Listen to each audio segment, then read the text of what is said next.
Nous commettons tous des erreurs qui nous empêchent d'être vraiment concentrés. Cette vidéo est la troisième de ce volet sur la concentration. Nous y verrons les 5 erreurs à ne pas commettre pour être plus concentré et leurs solutions. Si tu restes jusqu'à la fin, je termine cette vidéo par 2 conseils pour se concentrer plus facilement et être encore plus efficace. N'hésite pas à t'abonner et à activer les notifications si tu ne veux rien louper de cette série sur la concentration.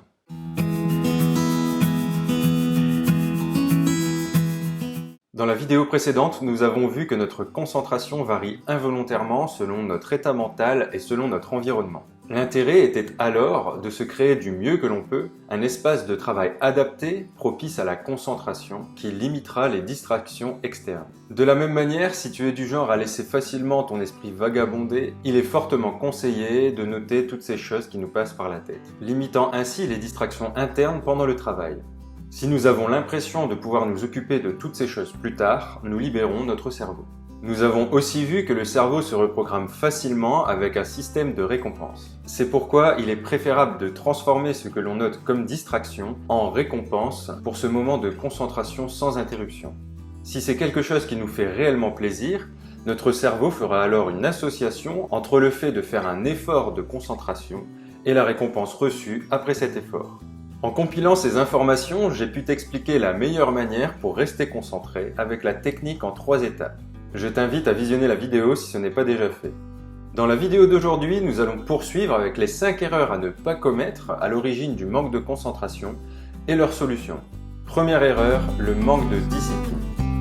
Le manque de discipline provoquant le manque de concentration joue sur la notion de temps et sur notre efficacité, en multipliant par 5 le temps normalement nécessaire pour réaliser une tâche. On ressent très vite cette sensation de manque de temps pour tout faire qui provoquera stress et anxiété à terme.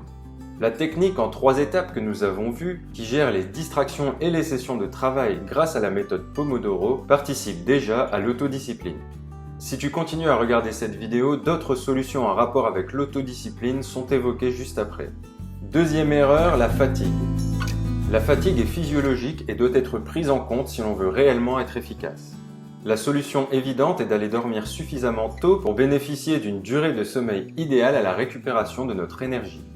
Sur ce graphique que j'ai pris du Journal de Montréal, regroupant les données de plus de 300 études menées par la National Sleep Foundation, on peut voir la durée idéale moyenne de sommeil selon l'âge. Sans entrer dans les détails, la durée de sommeil idéale entre 15 et 25 ans est en moyenne de 8h30. Bien que cette durée puisse varier selon les personnes, ici en bleu clair, la durée minimale recommandée pour la plupart des individus est de 7 heures de sommeil. On attendra d'une nuit de sommeil idéale d'être bien éveillé et en parfaite santé le lendemain matin. Cependant, il se peut qu'elle soit difficile à obtenir. Il devient alors important d'être à l'écoute de son ressenti afin de connaître la durée qui nous convient le mieux. Dans le cas contraire, la fatigue accumulée peut nous épuiser moralement et continuera à alimenter le cercle vicieux dans lequel nous sommes peut-être déjà, stressés, pas concentrés et pas efficaces. En pratique, le sommeil est bien plus complexe. C'est pourquoi j'ai également décidé de vous préparer une série sur le sujet. On retiendra simplement ici que si l'on est fatigué, on ira dormir suffisamment tôt pour avoir entre 7 et 8h30 de sommeil. La troisième erreur, travailler trop longtemps. Il faudra donc penser à prendre des pauses régulières. Prendre des pauses ne fait pas référence à notre fatigue en général. Elle concerne plutôt le caractère fatigable de notre concentration sur une période donnée. Cette courbe bleue représente l'évolution de notre concentration si l'on ne prend pas de pause sur plusieurs heures. Par comparaison, notre concentration ne baisse pas tellement si nous prenons des pauses régulières. La courbe verte ne diminuera pas autant que la bleue car nous savons intérieurement que la session sera courte et que nous devons rester concentrés en vue de la pause qui arrive. Nous voyons bien que la perte de concentration est énorme si nous ne prenons pas de pause. Enfin, notre concentration évoluera de manière encore moins efficace si l'on ignore pourquoi l'on doit rester concentré. Comme la fatigue, le fait de rester impliqué dans ce que l'on fait est à prendre en compte. Étudier à la maison un cours extrêmement chiant pendant 3 heures n'est pas idéal. Nous avions justement résolu cela dans la vidéo précédente avec la méthode Pomodoro en pratiquant des sessions courtes de 25 ou 50 minutes, entrecoupées par des pauses, nous faisant ainsi rester dans la zone de focus indépendamment de notre intérêt pour la tâche. Quatrième erreur, le manque d'organisation. Le manque d'organisation est une autre cause du manque de concentration. En s'organisant avec une vision claire de ce que l'on a à faire, on peut se rendre encore plus efficace. Histoire d'éviter d'être dans la courbe rouge que l'on a vue juste avant, si l'on ignore la raison de notre travail et où tout cela nous mène. Pour avoir une vision claire, il est utile de scinder nos objectifs en petites tâches à réaliser. En général, on a un objectif global, on veut réussir le bac, réussir son année universitaire, qui ne pourra être achevé qu'en remplissant les différents objectifs de réussir chacune des matières. Pour le bac, ça peut être les maths, le français, les SVT. Et pour réussir chacune des matières d'enseignement, par exemple ici on prend les SVT, on aura alors des sous-objectifs. Comprendre le mécanisme de la subduction, apprendre l'immunité cellulaire, etc. qui seront à leur tour scindés en petites tâches à réaliser. Faire une fiche des notions importantes de la subduction, relire le chapitre 1 de l'immunité cellulaire, apprendre le mécanisme d'action des lymphocytes LT4, etc. En utilisant Pomodoro, nous serons en mesure de répartir toutes ces petites tâches dans nos sessions de 25 ou 50 minutes. Et l'on sera réellement efficace si l'on est en mesure de rester concentré une tâche après l'autre, de manière zen bien entendu, car l'on sait désormais comment s'accorder des pauses. Pour ceux que ça intéresse, dites-moi en commentaire si vous voulez que je fasse une vidéo dédiée expliquant la méthode Pomodoro de A à Z d'ici quelques temps. 5e erreur, le manque de motivation.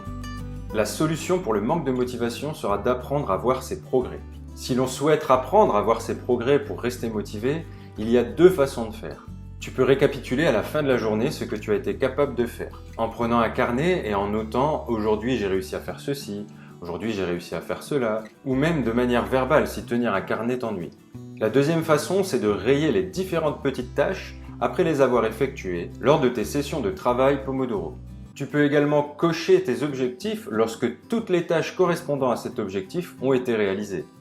Cela te donnera vraiment la sensation d'avancer. Retrouvant confiance et plaisir à rester concentré, tu seras content de te rapprocher à chaque fois un peu plus de ton objectif final. 2 derniers conseils avant de terminer. Si tu fais partie de ceux qui préfèrent travailler en musique, choisis plutôt de la musique sans paroles pour travailler, ça te déconcentrera beaucoup moins. Et si tu as tendance à regarder la télé ou à jouer aux jeux vidéo avant de travailler, il est préférable de garder la télé et les jeux vidéo pour après ta session de travail. N'oublie pas, cela constitue une récompense. Nous venons de voir que l'autodiscipline permet d'acquérir peu à peu une meilleure concentration. La persévérance ici est la clé. Si tu persévères dans ta quête pour être plus concentré, je n'ai aucun doute que tu parviendras à l'objectif que tu t'es fixé. Si cette vidéo t'a plu, abonne-toi et active les notifications si tu ne veux rien louper, car dans la vidéo suivante, je continuerai d'exposer les causes du manque de concentration et leurs solutions. Tu peux aussi partager cette vidéo si tu penses qu'elle peut aider quelqu'un dans ton entourage. On se retrouve très vite pour la prochaine vidéo.